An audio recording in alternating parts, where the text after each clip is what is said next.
A big play, third down, a yard to go. Perry Williams into the line, spinning, twisting into the end zone. Purdue's first full score in history. Perry Williams again gets the call and threw a gigantic hole. He burst into the end zone, scoring his second touchdown of the day. Third play of the following series, Mike Phipps fired a 20-yard scoring strike to the nation's leading scorer, Leroy Key. In the second half, Mike Phipps, #1 total offense leader for Purdue, found Leroy Keys in the open and pegged him a 29-yard scoring pass.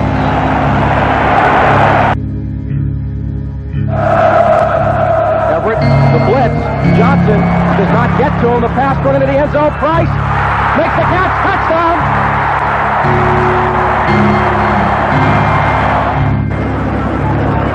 Purdue leading 23-21. Purdue has 2 timeouts left. Notre Dame 1.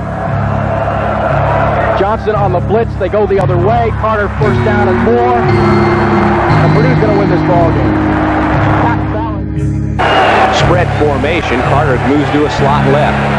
Everett to throw. Looks deep. Griffin's out there. He may go. If he has the speed, he will go. Touchdown Purdue. 65 yards on the touchdown. Taking their time, getting set. 8. Tomzak throws it away. There's 4th down, folks. Tomzak threw it away on 4th down. I can't believe it. That's it. Purdue wrote. Set. Another one for the Boilermakers. Everett runs away with a game ball. The fans pour onto the field. Purdue has upset Ohio State. They're in sole possession of first place in the Big Ten. And the goal post at the north end is going to come down before this day is over.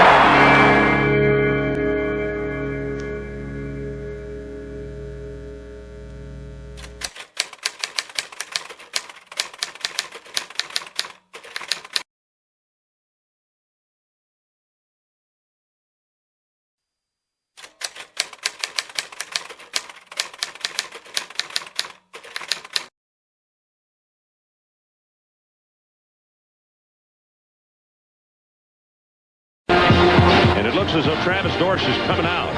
Yeah, this is the reason you want to go on defense. First, you want to make them make the decision so you know what you've got to do when you get to football.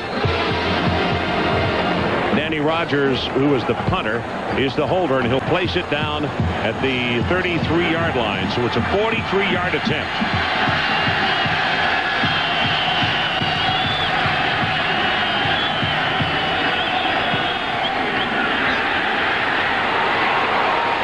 Way wide right.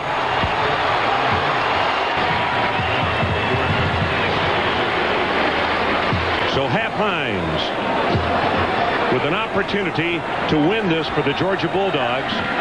21 yards. Purdue's got a timeout they could use right here.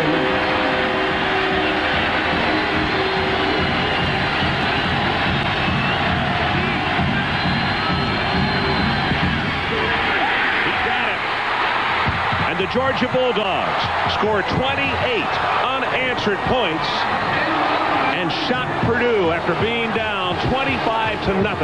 And they win in overtime on Hap Hines' 21-yard field goal.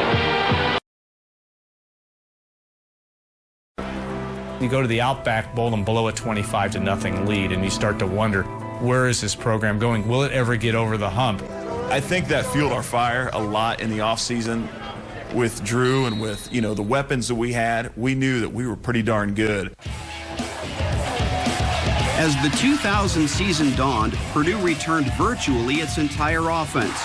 Left tackle Matt Light anchored an offensive line chock full of NFL talent. And Drew Brees threw the ball to an electric cast of standout receivers. To me, That offensive line was the real key and never got enough credit. Vinny Sutherland had great speed, was a phenomenal receiver. Seth Morales, a walk-on from Butler, was a key part of the success of that football team. And Tim Stratton, who was a sure-handed tight end. Drew had some targets. A guy that was a difference maker for us that year, receiving-wise, was John Staniford, a true freshman. Tall guy, good target, real soft hands. The biggest question, the kicking game. Travis Dorsch failed to earn the fans' trust after missing 3 field goals and an extra point in the Outback Bowl. Dorsch added punting duties to his workload for 2000, and what would become a month-long special teams nightmare for the Boilermakers began in September at Notre Dame. The special teams errors, a Drew Brees pick 6, and a Notre Dame field goal as time expired handed Purdue its first loss of the season, 23-21.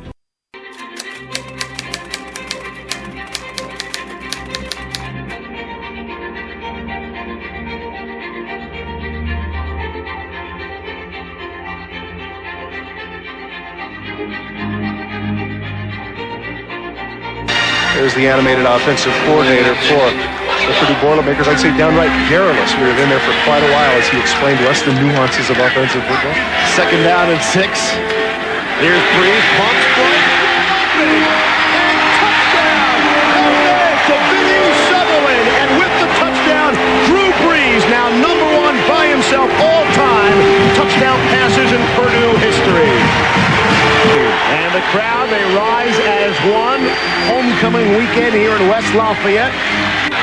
Here's Brees, going to work on his rushing numbers today. Drew Brees, touchdown! 11 yards on the rush for Drew Brees. And it's party time here at Purdue. Don't go anywhere, folks. 14-point game. Minnesota has all 3 timeouts left, and they've got great field position. And Travis Cole is heated up nicely. Here's Cole going to air it out. Throws it downfield. Is it intercepted? It is. Stuart Weiger, the true freshman, comes up with his 2nd interception.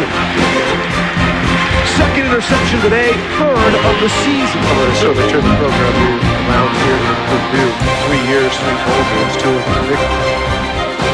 A great job at Wyoming as the head coach as well. And of course, we discussed the fact that he laughs at the notion that he's the one that brought the passing game into the Big Ten. Nonetheless, he gets a lot of credit for what he has done in terms of the aerial games in this particular conference. You can see his first 7 years of the decade, only 23 wins. Over the last couple of years, 25 with Joe Tiller. Joe Tiller, a former assistant for Purdue in the early 80s. Maybe Thomas Wolfe wasn't right going home in there. Final 25 ticks.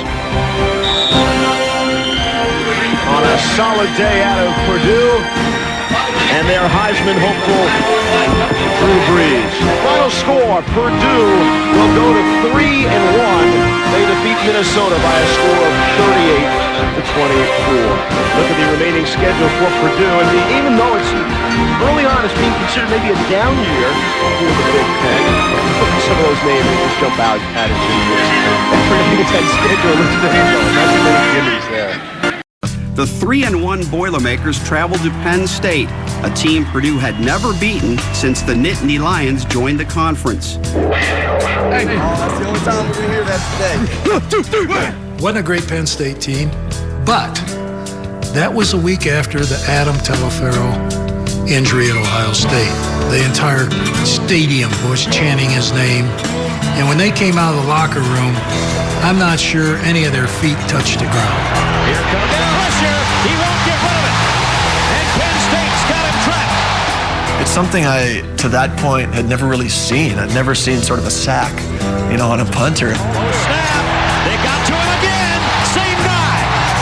When there's a mistake made in the kicking game, it's not only the fact that it's a mistake, but where on the field is the mistake made.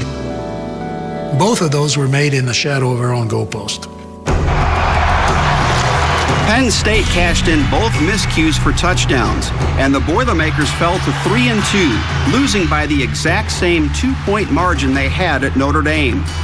A season bursting with hope and promise was suddenly in danger. To start off 3-2, obviously not what you want. And you've got one of two directions you can go. Either you allow that to really have a bad effect on the rest of the season, or you say, if we take it one game at a time, all our hopes and dreams lay right there within our grasp and within our control.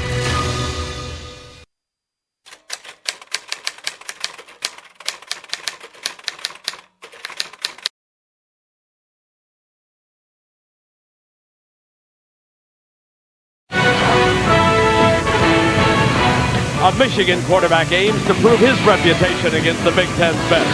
A week ago against Wisconsin, the ballyhooed Drew Henson sent Breeze a message.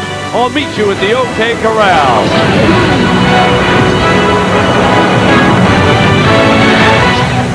October in college football means conference activity. And here in the Big Ten, West Lafayette, Indiana, the Purdue Boilermakers host the Michigan Wolverines. The standings tell you the story, how important this game is, especially for Purdue. Folks who don't make it to the Rose Bowl with 2 conference losses. 6 botched punts in the last 3 weeks have cost them 2 wins by a total of 4 points. No one is more frustrated than star quarterback Drew Brees. Treat opponents and officials with respect. Guys were putting all their focus into offense and defense, and it was almost as if special teams was maybe kind of a time to rest. And it's definitely not a time to rest. That's almost the time where you should be at your best, is on special teams, because you see so many games are determined by what goes on in the kicking game. Michigan scored a touchdown on each of its 4 offensive possessions in the first half, building a 28-10 lead and sending Purdue to the locker room in desperate need of a season-saving turnaround. We're going to end up in El Paso instead of Pasadena, and I think that's what the fan base felt at halftime. I told the team, we know you guys are going to stop this football team. We're going to shut them out in the second half. And we got them right where we want them. I'm not sure I believe that, but it sounded good. Drew Brees got up. I think Matt Light got up and talked about how it's a whole second half. If they scored that many points the first half, why can't we score that many points the second half? Defense has got to step up and get some stops. Second down and 2 after the Breeze run. And Lowe back on the field, slips through. Touchdown, Purdue! They score on their first 2 possessions of the second half. Down and 3.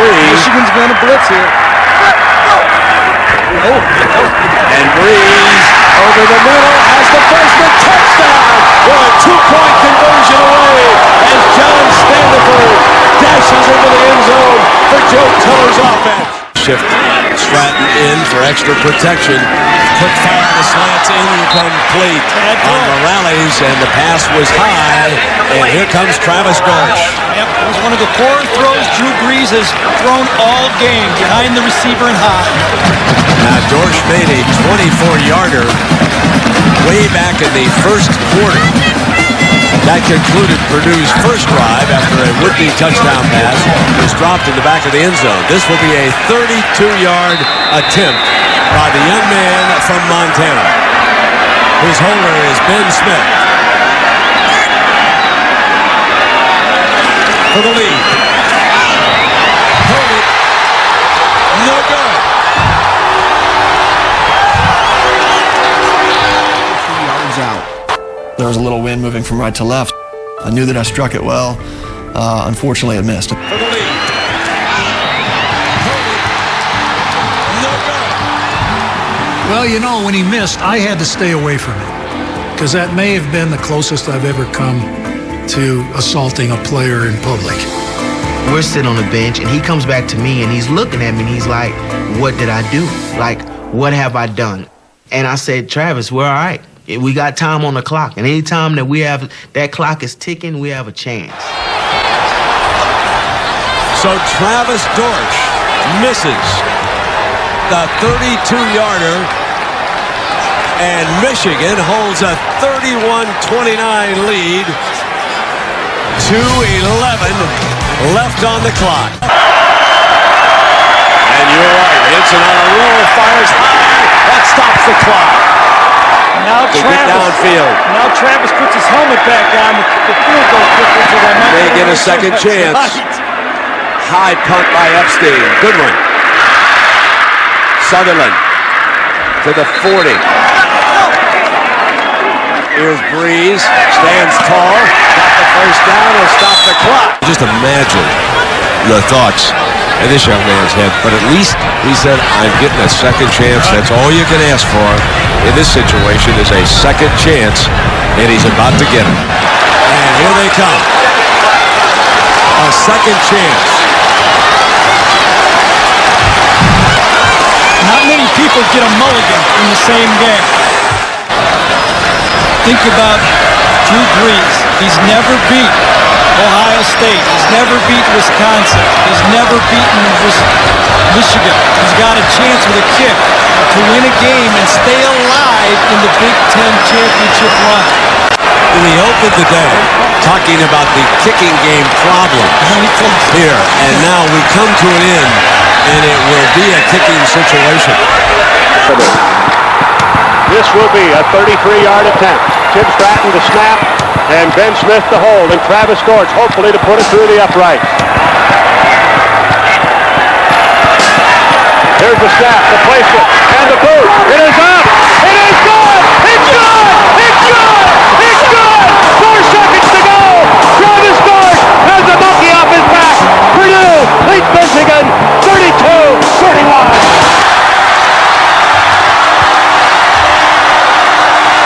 So Travis Gorge puts Purdue ahead, 32-31 with 4 seconds left on the clock. Here comes the Music City Miracle. Right. Here comes whatever Michigan's got in its bag of tricks. 4 seconds to go now, and Gorge will kick it on the ground. And it'll begin. That's a forward. This game's over, ladies and gentlemen. Purdue has won it. Purdue wins, and for the first time in Drew Brees' fabulous career, he beats one of the big boys. Coach, congratulations. Thank you. It's a great win, great comeback. Our guys hung in there, did what they had to do. They made my turning down the penalty down here look good at the end. Yeah, let's talk a little bit about your concerns going into this game. You said you wanted your players to realize that in a tight game they could win. Win a close one. This is going to do a lot for our football team. Congratulations. Thank you, Jack. All right, Drew, let's talk about this come-from-behind victory. Spectacular. Yeah, I guess this is the way that I drew it up in my dream last night, and it came true. It was a great win just for the team, and to be down 18 points at halftime and to come back and do something like that, I mean, it's awesome. What did you talk about at halftime amongst yourselves? What did you say to each other? You know, there's those games sometimes where you're playing an opponent that, might be ranked higher than you, but you just never give up, and you always believe. I think there's one thing I can say about this game, that we knew we were going to win, and we believed we were going to win. No matter what the score was at halftime, there was no doubt in my mind or any of the offensive guys' minds and the defensive guys' minds that we were not going to win this game. And it feels so good just for the fans and everything. I know we've had a lot of close games like this go the other team's way, and it's about time one went our way. Did you say anything to Travis when he came out that last time? No, I about tackled him and told him he better make this dang field goal. But, I knew that, redemption was going to be sweet, and he came back and made it. Congratulations. Thank you very much. We essentially came out in that third quarter and just started to play our game. We started to throw the ball a little bit more. That was a beautiful feeling. Being a sea of madness, I mean, it was crazy.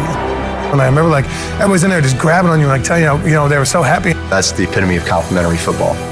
Both sides working with each other, making plays for each other, putting each other in good positions, and just knowing that this is our time, and this will be a defining moment for our team this year, but also our program. Not in my wildest imagination would predict that we would hold Michigan to less than 100 yards of total offense second half, based on the terrific first half they had. They had the ball 4 times and scored 4 times. So certainly I think the second half of the Michigan game was really the turning point in our season. The true measure of a successful program is its ability to beat a ranked opponent on their home turf. Under Coach Tiller's watch, the Boilermakers had tried and failed 8 times prior to a key showdown with 17th ranked and co-Big Ten leader Northwestern. With destiny in their own hands, the Boilermakers were determined to assure themselves a happy ride home from Evanston.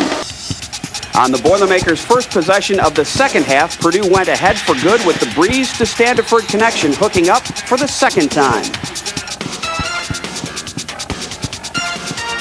Purdue's defense shut the door on Northwestern's comeback attempt when Aiken Adel, in his second start of the season at defensive end after starting the first 5 at strong side linebacker, intercepted a Kustok pass at the Boilermaker 3-yard line.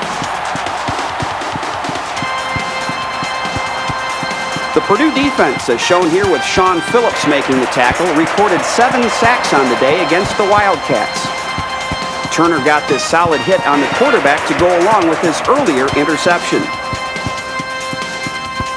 The last Breeze to Standiford touchdown pass came in the fourth quarter when, on 3rd and 9, the senior quarterback found the freshman receiver on a crossing pattern for an exciting 43-yard scoring strike.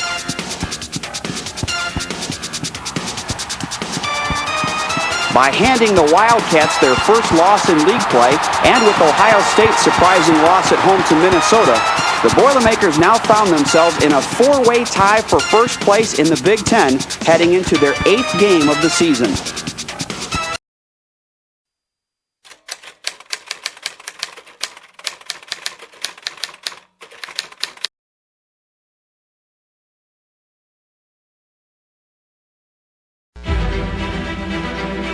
Unlike the NFL, both teams will get a crack, at least one crack with football. And we get a coin toss, and we listen in. You gentlemen understand your options? Silver dollar, red for head and tail. Tails is called. It is a tail. Purdue is 1. Purdue has elected to go on defense. Which end of the field? Okay, gentlemen, turn that way, please. Wonder how much that hurts Drew Brees. He's asked. Wisconsin will go on offense. First down, 25-yard line. So sudden death, even when it's not sudden death overtime. Tim Short is getting rid of the ball. They say, the end zone. Double coverage on Chris Chambers, his top receiver all day. Ashante Woodyard leading the parade on defense there. And this is going to be a 58-yard attempt by Vitaly Pisetsky, the 5th-year senior. High snap, and the kick is blocked. Get it, it's picked up by the Boilermakers, and it's going to be Woodyard. He's going to score. He's going to score, and the Boilermakers win it in overtime. What a way to finish this one! 27-yard return by Ashante Woodyard. Matt Mintrione made the block on the Pisetsky 57-yard field goal attempt, and the high snap had to hurt that. Certainly, Steve, but again, as everybody is aware of, the football cognoscenti know that when you throw a long field goal like this, you know it's going to have a low trajectory. It's second guessing now, but why not go for it? I know it's 4th and a million, but you might as well give it a shot. In their 1,001st game all time, Purdue gets the victory in a most unusual way, and it's their first win here in Madison since 1988. Let's go down to the field and Dave Ryan. Joe, you said it a moment ago. You're still alive and well. Could this have been a more exciting finish? No, not really. This is our first overtime at Purdue. We've been in, well, no, we lost one at the Outback Bowl, but, you know, in an overtime, it's all about energy level. And if you play at a high energy level, you got a chance to make anything happen. Our team certainly did that. Your destiny in your own hands. The Rose Bowl is still a possibility. That's got to be exciting. Just win one more game. That's all Purdue needs to do. Just win one more. Thank you. Congratulations, Steve. All right, Dave, thanks very much. And, of course, this win will give them momentum going into the showdown next week at Purdue against Ohio State. In overtime, Drew Brees and the Purdue offense, they never see the field, and they don't have to. The Boilermakers defeat the Badgers in stunning fashion, 30-24.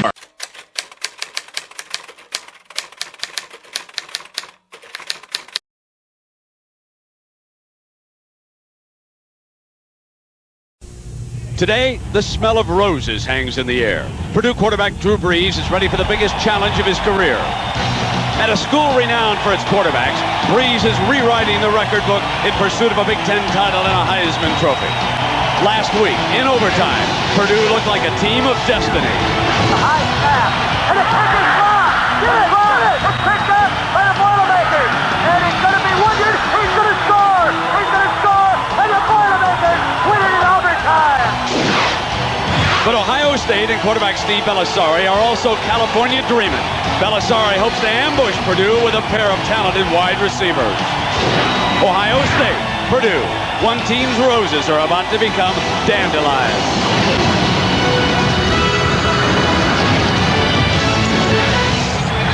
It's a football Saturday in West Lafayette, Indiana, and one of the biggest home games in decades for the Purdue Boilermakers as they host Ohio State on a busy Big Ten Saturday afternoon.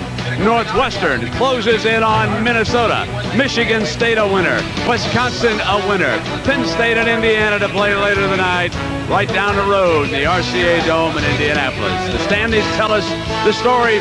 If Purdue wins it, they go to Pasadena, but the Buckeyes can seize control of their destiny with a win here today also. So here at Ross-Ade Stadium, Ohio State leads Purdue 3-0 on a field goal. The story of the game, the two interceptions turned in by the Buckeye defense. Mike Doss snapped off the first one. Then setting up the field goal was Nate Clements.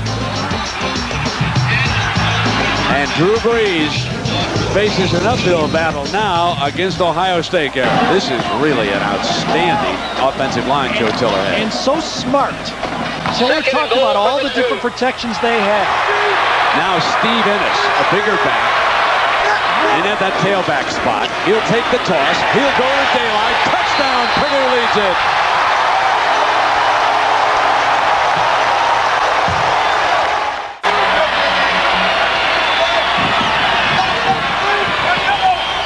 Yellow 73, the changeup. Four-man rush, steps up this time. Deflected, intercepted, the third interception, and the second of the game, this time by Mitchell. So the second this quarter, third for the game, and it has been Mitchell now joining Doss and Clements.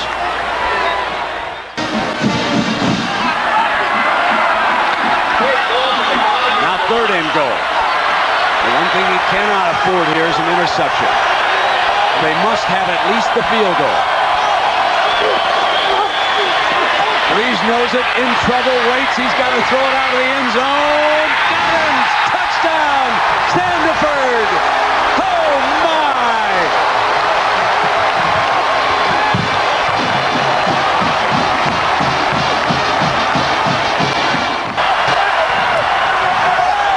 Here's another big third down. Got it into Sutherland. Foot race, dives, touchdown! Oh, baby! 19 yards, Purdue! Same play!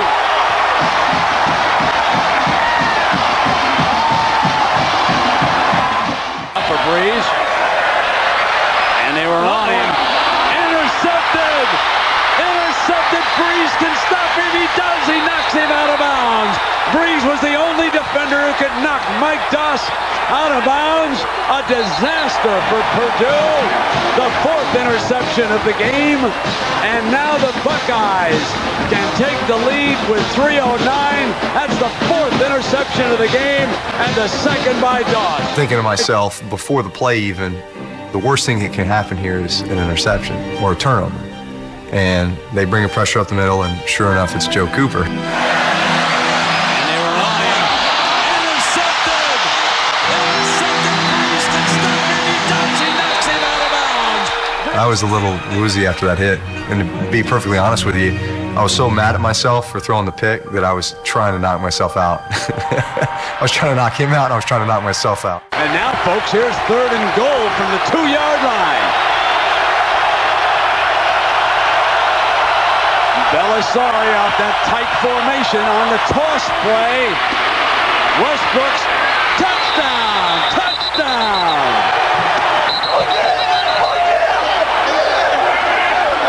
I dealt in a little self-pity there to have a throwaway result in the leading score of the game with 2 minutes to go just didn't seem right.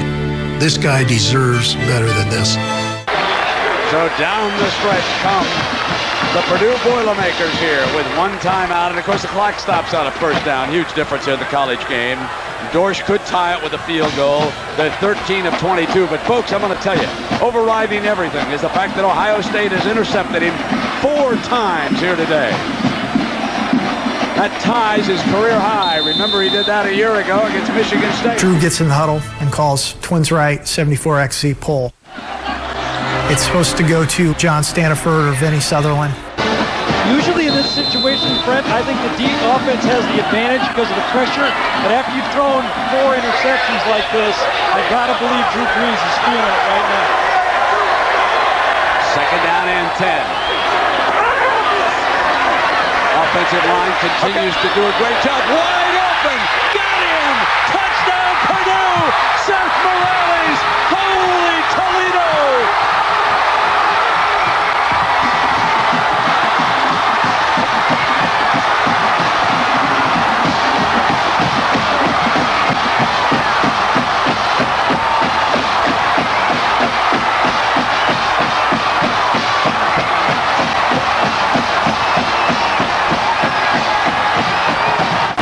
To the left, block to the right.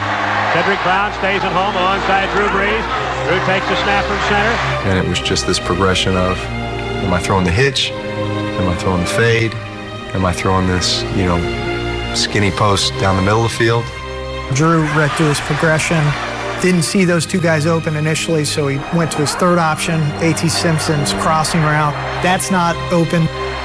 And then here's Seth Morales, the epitome of Mr. Hustle, running this deep post route that he might get this ball thrown to him 1 in 1,000. I took a lot of pride in just running my routes hard. I wasn't the biggest or the fastest receiver, but I always kind of went that extra effort. I launch it, and as it's in the air, I'm watching him run what looks like about as fast as he can run. And I'm just saying, please be there, please be there. The crowd goes quiet, it's dark, the ball's up in the air, and you've got 3 or 4 seconds just to kind of run and think to yourself, and I'm like, oh my gosh, Seth, catch the ball, do not drop this. Drew takes the snap from center, looks, has time to throw, there's an out deep, way downfield, grab on your out, he's gonna score, touchdown Purdue, Seth Morales, there are no flags, the Boilermakers have taken the lead on a 64-yard strike, unbelievable. Now for the Buckeyes, and remember, they're down 31-27. So they ain't gonna be any field goal here, folks. They gotta go for the touchdown.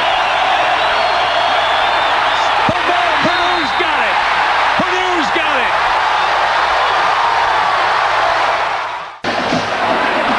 37 ticks of the clock. Ohio State can no longer stop it.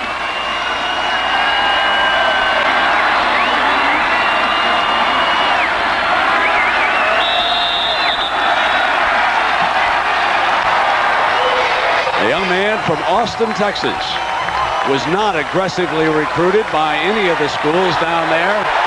And now he has led Purdue to within 2 steps of a Rose Bowl in Pasadena.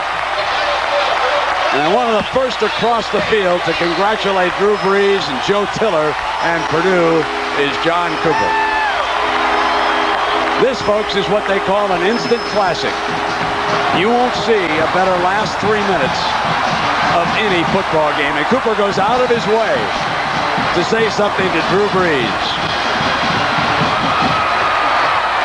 And now atop the Big Ten standings, the Purdue Boilermakers. It's in their hands. Michigan's idol. Northwestern on a dramatic game. They're still left. But both Michigan and Northwestern need help, because both have been beaten by Drew Brees and Purdue this year as the crowd pours onto the field here in West Lafayette. Let's go down to Jackaroo. Jack, here comes Brees. Coach, congratulations. Thank you. Our guys showed great resolve, hung in there till the end, made the plays like they had to. Well, let's go and see if we can get a quick word with Drew Brees. Berndt will be back with you.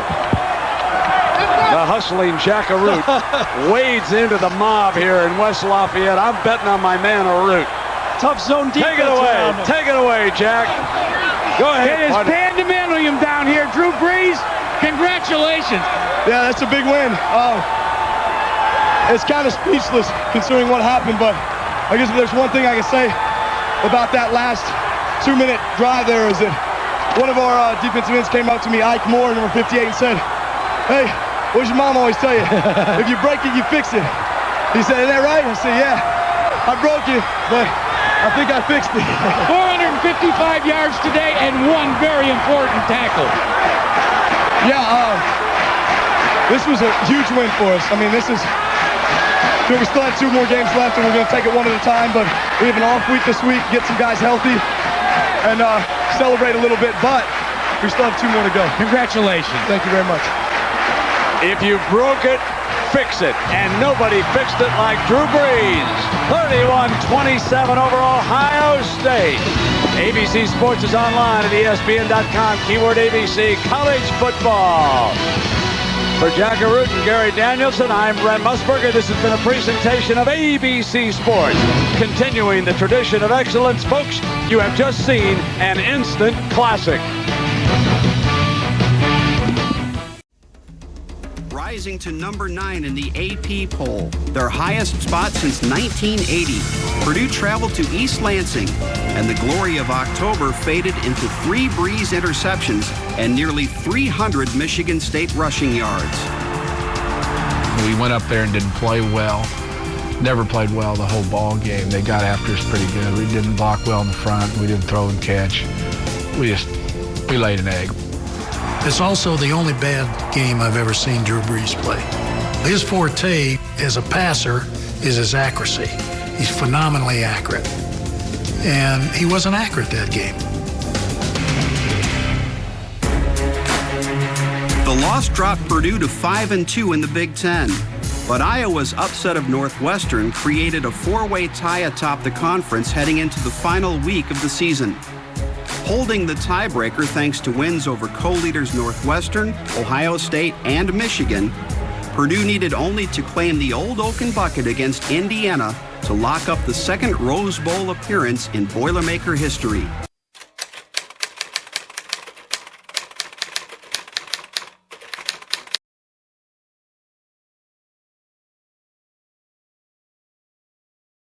It doesn't get any bigger than this, and in a rivalry game, Sean, you have got to be ready for things happening that don't normally happen. The best team does not always win in these rivalry games. If you're a Purdue fan, you have to be happy that Mother Nature has smiled upon you today. The wind has not gusted very much. It has been warmer than originally forecast. It's been about 40 degrees most of the day. Obviously, David, if the wind picks up, the colder it gets. That is not good news for Drew Brees and the spread offense. No, when you're a quarterback and you're playing in November, the wind can often be a bigger factor than rain or snow. It's going to be interesting to chart the wind throughout this game, and obviously the Purdue offense with Drew Brees, they're going to want to put it up 40, 45 times this afternoon. The winner of this game will take home the old Oaken Bucket, and more importantly, they will get a link with the first initial of their school added onto the chain that is connected to it. A lot of stories about the bucket. It's Stanley Cup-like in its lore of things that have happened to it. It's disappeared, reappeared. Play action. Brees gonna bootleg it in.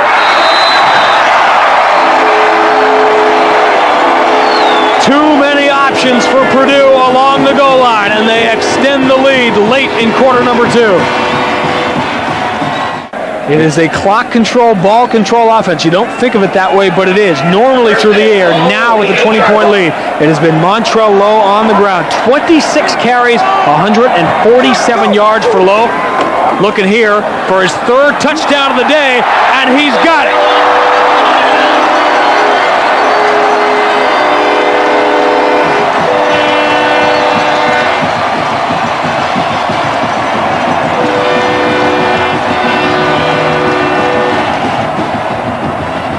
The curtain is closing on the Big Ten race.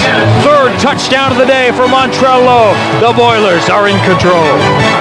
The extra added benefit of having number 15 playing quarterback for him. Lowe, fourth touchdown of the day. It was strange to see Purdue clinch the Rose Bowl berth on the legs of a running back like Montrell Lowe as opposed to the right arm of Drew Brees. He was a load to get to the ground.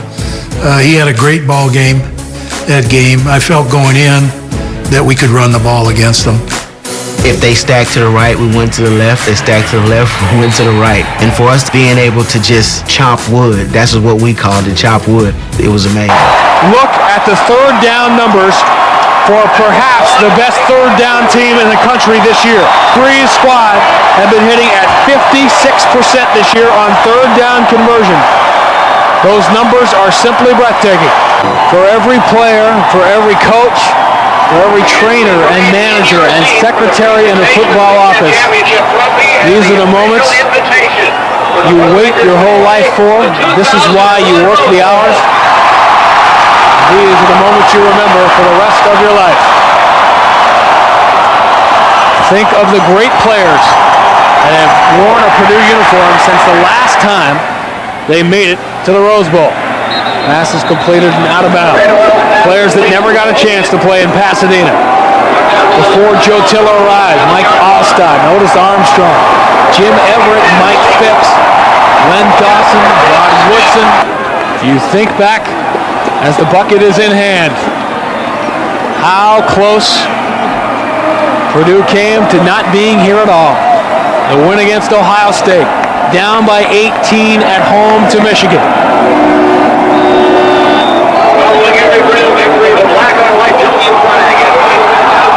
And has most likely come down to a final play.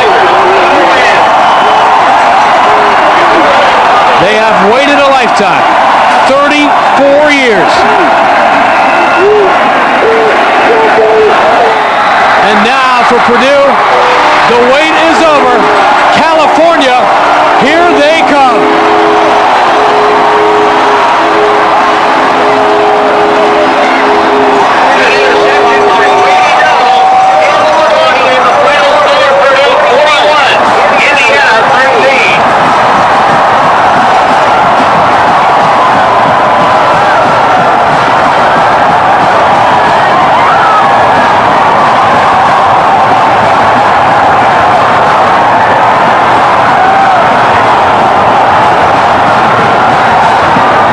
And a 28-point Purdue win, igniting a celebration 34 years in the making.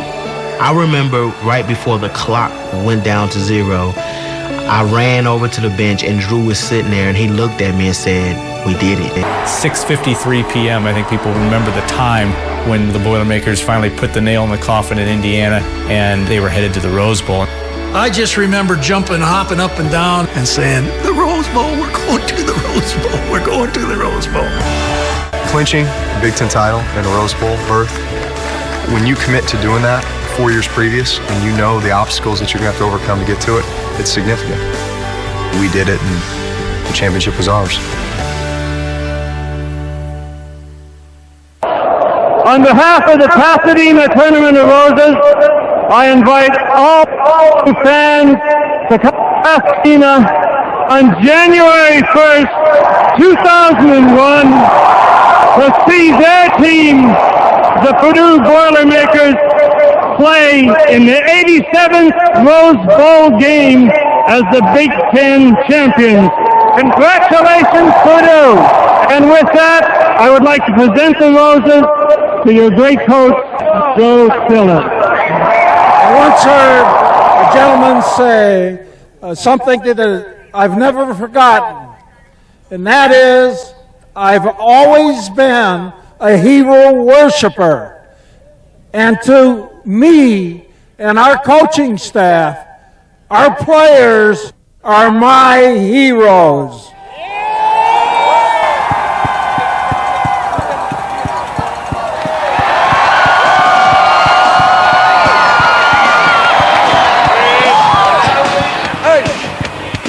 Boilermaker fans, would you ever thought And we be going to the Rose Bowl in November, baby!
Greater Lafayette community and the state of Indiana. We look forward to a great contest with the University of Washington Huskies. Yeah, thanks all the fans for coming out and the media. This is great exposure for Purdue, and we're here to have a good time. And we thank you in advance for all your hospitality, the hotel, and everybody involved with the Rose Bowl. We're gonna have a great time.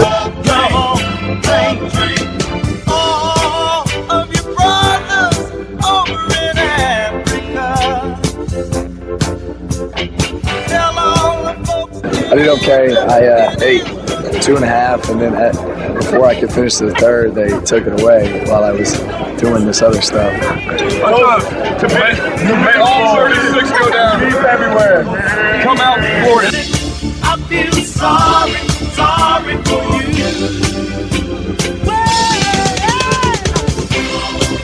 Sisters and brothers, come on, rise and train, come on.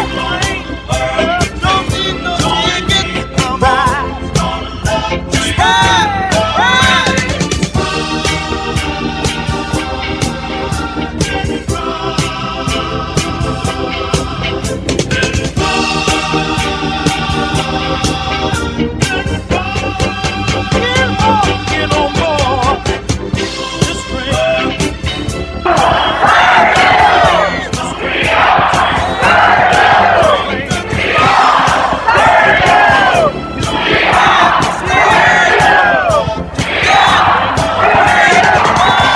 Sure, West Lafayette goes down.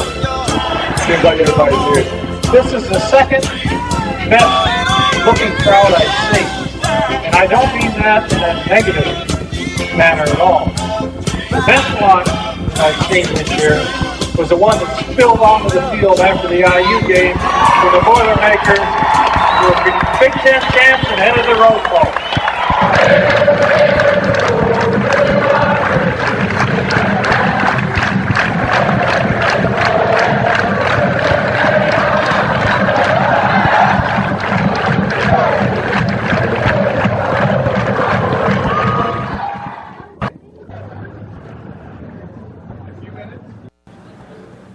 The Tonight Show with Jay Leno, featuring Kevin Eubanks and the Tonight Show Band. And now, Jay Leno.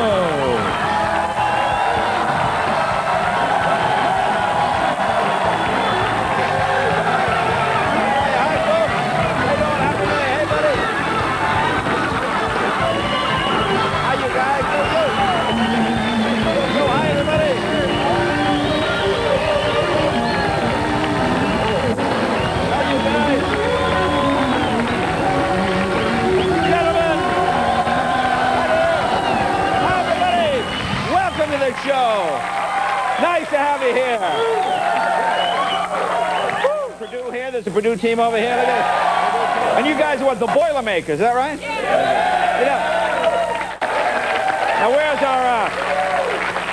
where's Coach Tiller? Where he is? There he is. There's the coach right there. There he is right there, just in town doing a Rogaine commercial. Coach Tiller right there. Just in town doing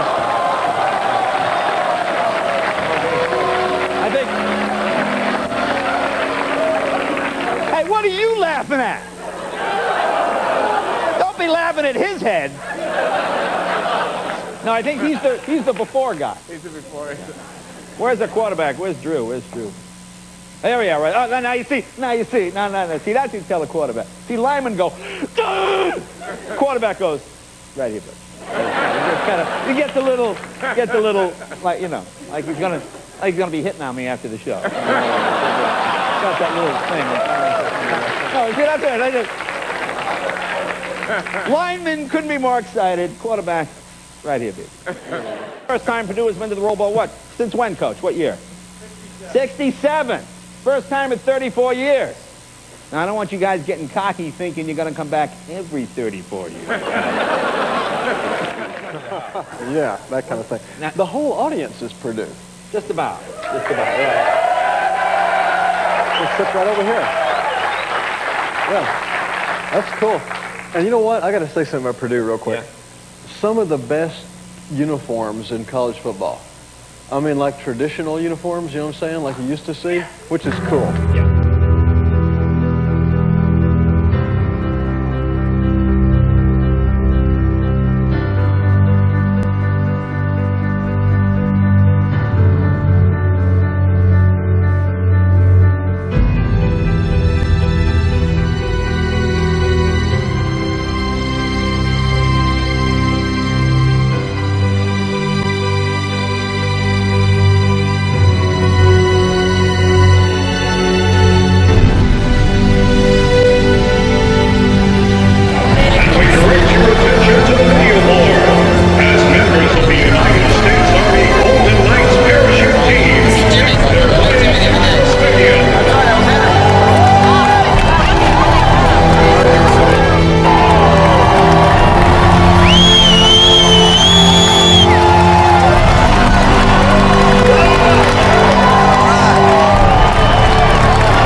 By Dr. David A. Lapla.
The 87th Rose Bowl game, Big Ten champion Purdue and the Pac-10 champion Washington.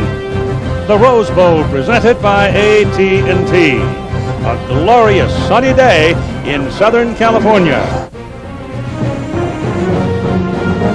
ABC Sports proudly presents Game 1 in our exclusive coverage of the Bowl Championship Series. The dominant persona of the Rose Bowl game will surely be the quarterbacks. It has to be so. The legacy of quarterbacks at both universities is profound. Across the half century for the Purdue Boilermakers, the quarterback corps has had the likes of Dawson, Greasy, and Phipps, Danielson, Herman, Everett, and a fellow named Breeze, who's torn up the Big Ten and school record books leading Purdue to its second Rose Bowl game ever. The Huskies just as notable with a quarterback legion of Heinrich, Lorette, Six-Killer, and Moon, Chandler, Brunell, and the Heward brothers, and the big fellow they call Tui, who has taken virtually all the quarterback snaps across the last 2 seasons, leading the Huskies to a co-championship in the Pac-10. So it's a Texas gunslinger from Indiana, a Samoan prince from the Pacific Northwest, center stage in the Rose Bowl, presented by AT&T. The Boilermakers, their first time in the Rose Bowl since 1967. Their record 8-3. Head coach Joe Tiller, his 4th year. He has taken Purdue to 4 straight bowl games. 15th play of this drive. Coming back to the line of scrimmage now. Stratton's focus down right alongside of Goring. He's not going out. He's blocking. The ball thrown to the end zone. Touchdown, Vinny Sutherland.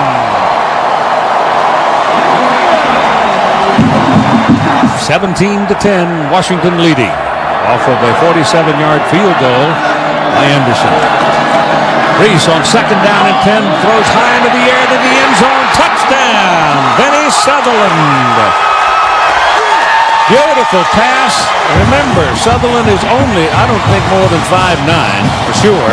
And that ball was touched right into his hands perfectly. Rock Alexander and Greg Carruthers was there, and nothing they could do. 6:47 to play. This baby is wrapped in the best tinsel. It's a run. It's good for the first down. And he isn't through yet. He scores! Touchdown, Purdue. Cedric Brown refused to give up on the sideline, just kept pumping, and the Huskies could never get him out of bounds. Sissoko kept it. Pitches it back. Whoa. And Purdue's got the ball. Bad decision.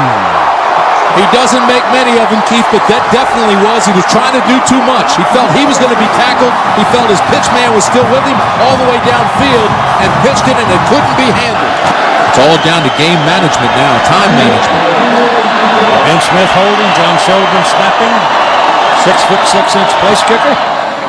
Out of leg. And no good. He missed it. Wow. Clock ticking along now. 35 seconds, and now it's a matter of just running it out. And the flashbulbs are popping, and Rick Neuheisel has been drenched. And he was trying to avoid it, but he had no chance. They had him right in their sights and nailed him. Yeah, but you know, that bath there is not nearly as hard to take as those ones when it is frigid and snowing like it was last night down in Louisiana. And you know what? There's a guy back in Indiana, Bart Burrell, who is watching tonight, having watched a good football game, and he's got his health back, and he's one of the happiest guys in the world. We'll return with the new Ford Escape post-game show after this message. 34-24 Washington. Despite not getting the victory at the Rose Bowl, it made a lot of people happy, and I feel like we really resurrected the Purdue football program. If you're there and you played in it or coached in it, it matters that you didn't win it, but the fans just talk about the Rose Bowl. So I'm not sure winning or losing it 10 years later makes a difference.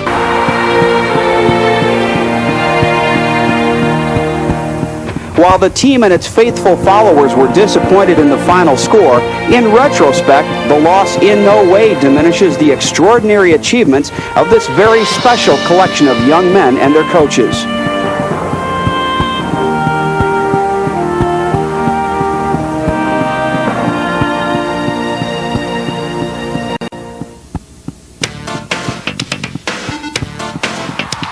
The road to the Rose Bowl began 4 short years ago, and that incredible journey has now been realized. To put this feat into perspective, here are a few important facts to consider. Only one other team in Boilermaker history has followed that same path to Pasadena, and that was 34 years ago.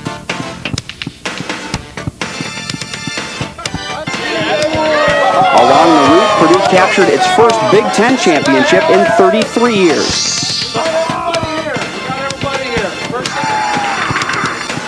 This team accomplished a feat that had been done only one other time in Boilermaker history, back in 1984, when it defeated both Michigan and Ohio State in the same season.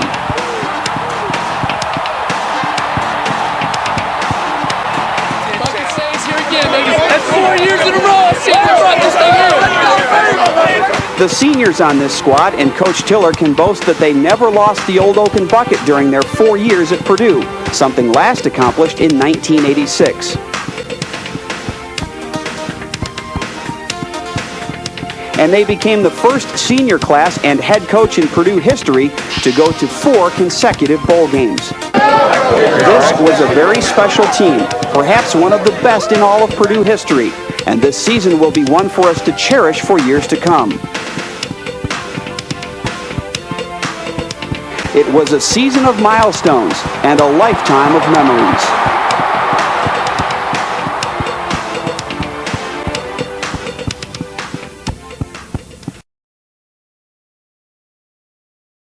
We had 5 guys that played at least 5 years in the National Football League. We all appeared in at least one Super Bowl. 4 of us won the Super Bowl.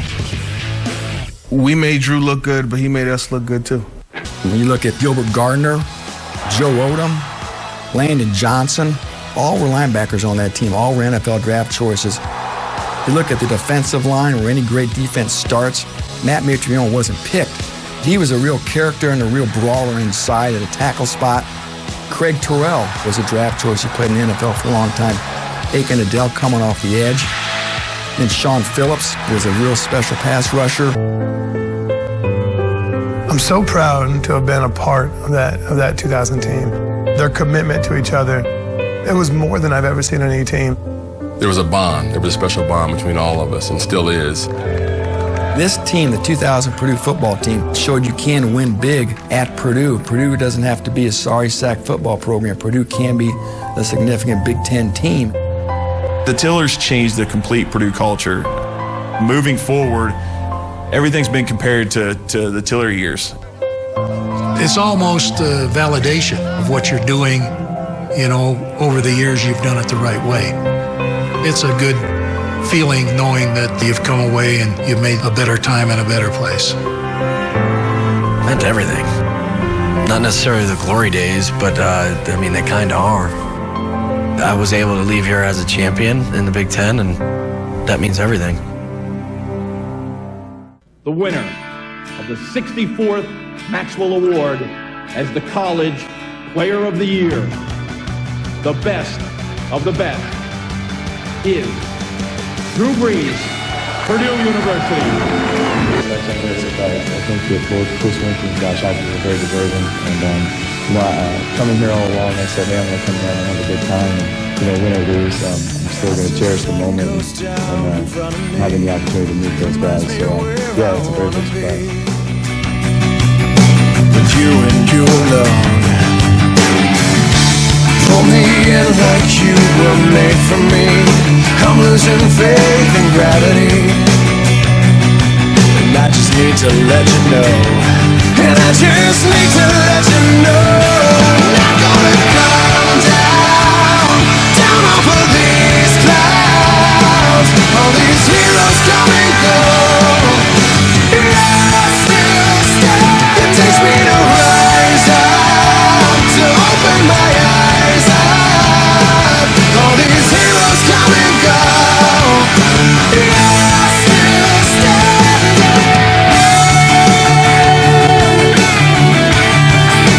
You're still standing.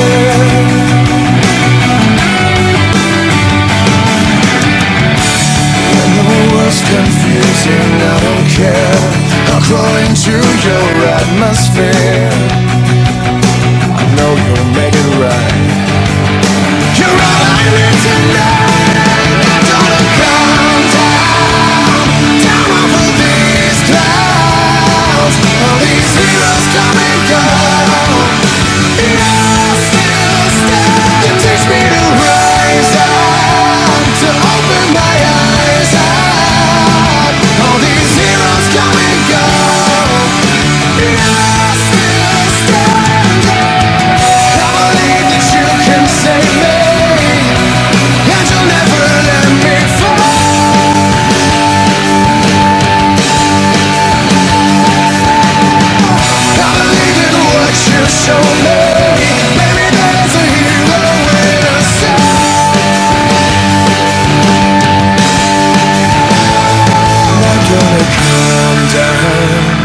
down over these clouds, all these heroes come and go.